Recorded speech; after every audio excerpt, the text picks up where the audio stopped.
I was pregnant with twins. I knew that I was having 2 boys. I was about 37 and a half weeks, so I was technically full term. I went to go visit my OBGYN, and at that point they were telling me that I was preeclamptic. My blood pressure was a little bit high, so they wanted to send me to the hospital. And in doing so, I basically was induced, and after about 2.5 days of being induced, I had a C-section.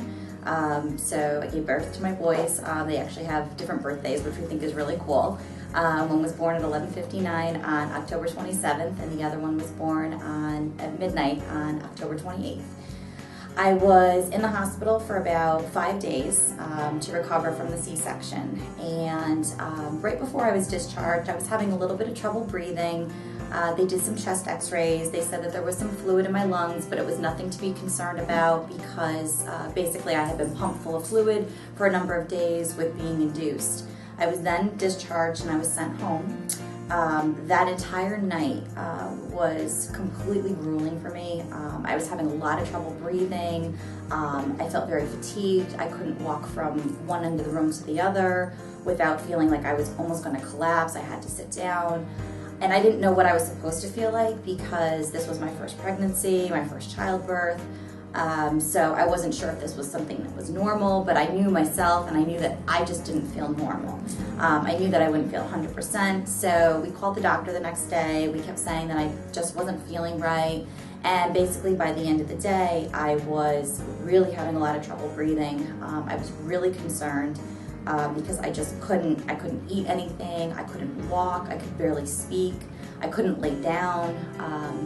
It almost sounded like you could hear fluid in my lungs as I was breathing. I sounded like a science experiment.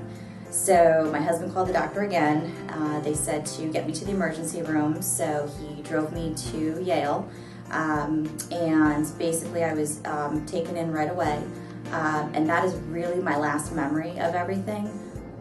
Well, Cindi was very sick when I got called. She had been seen by one of my partners, one of the cardiologists, Dan Jacoby, really in the middle of the night. She was admitted to Dan's service with really profound heart failure. Her heart, which usually works at about 60 to 70%, was working at about 5% efficiency. And what had happened as a result of that was that her blood pressure was very low, her lungs had filled up with fluid, she was having difficulty breathing, and her other vital organs had all started to shut down as well. So she was in kidney failure and liver failure as well. I was seen by cardiologist and my heart surgeon, Dr. Mangi, and they basically determined that I had postpartum cardiomyopathy. Dr. Jacoby took Cindi to the cardiac catheterization laboratory in the middle of the night, where he was able to establish the diagnosis that she was basically in a condition that we call cardiogenic shock, which meant that she literally had minutes to hours to live. So Dan called me at about 3 o'clock in the morning, and we quickly evaluated Cindi at the bedside and decided that the only way to support her in this situation was to take her to the operating room to implant basically an artificial lung in order to support her lungs, and 2 artificial heart pumps, one to support each side of her circulation. They had to do emergency open heart surgery, where I was hooked up to a number of machines that basically pumped my heart for me, so my heart was allowed to rest. Cindi wasn't able to communicate with us at this point because she was asleep in a medically induced coma and on the ventilator. So most of the discussions I had at this time was with her husband and with her parents. As you can imagine, they were already fairly anxious because she had 2 young babies who were just a few days old. He was so genuine with myself, with my family, even when I was under, explaining to them and explaining to me everything that had happened and what he was doing to correct the problem. We took Cindi to the operating room and were able to implant these devices and were able to support her very well on these devices for the next 4 to 5 days. And quite amazingly, during this period of time, she woke up, she started to respond to us, her kidneys and her liver got better, and her lungs demonstrated this dramatic improvement in their function. I was out for about 5 days, and they woke me up, it was Wednesday when I went in, and then they woke me up on that Saturday. And I had no recollection of anything other than getting to the emergency room. And that's basically when they told me what had happened to me. We were able to get her off the artificial lung shortly thereafter, and a few days later we checked her heart function, and her heart function had improved almost to normal as well. So Dr. Jacoby and I at that point, who had been thinking about putting her on the transplant list for her heart, decided to take her back to the operating room to see if we could successfully get these devices out, and sure enough we were. I was in ICU for about 3.5 weeks. Originally the prognosis wasn't very good in the beginning, but for some reason, because of my health, because I was so good during my pregnancy to make sure that I ate the correct things and exercised and all of that, my heart completely regained on its own, which they're saying is a complete miracle in and of itself.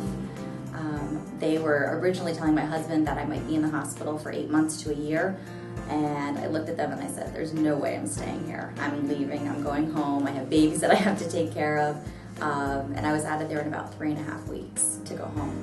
And it's been a little bit of a long process for recovery, but now I feel great. Everything is good. I'm back to work. The kids are great. They're 18 months now. It's gone by so fast, so it's all kind of a blur at this point. Quite amazingly, just 5 or 6 days after arriving, at our hospital in such extreme condition of illness, Cindi had demonstrated essentially a complete recovery, and was able to go home, with her babies just a few days after that. So, she's a wonderful woman and an incredible fighter and survivor, and it's always been wonderful to have her come back and visit with us. The best part about everything that happened to me, if there is a bright side to look at it, I would have to say is Dr. Mangi. Waking up in ICU, especially not even having realized what had just happened and having to have everything explained to me, he was absolutely wonderful. A lot of times I think that we can find doctors that are very good medical knowledge-wise, but people skills maybe are a little bit lacking.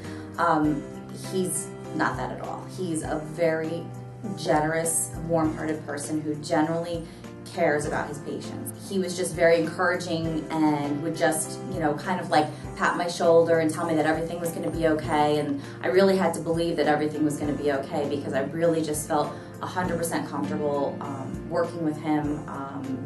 He's just an amazing person, and I can't say enough of good things about him and his whole team.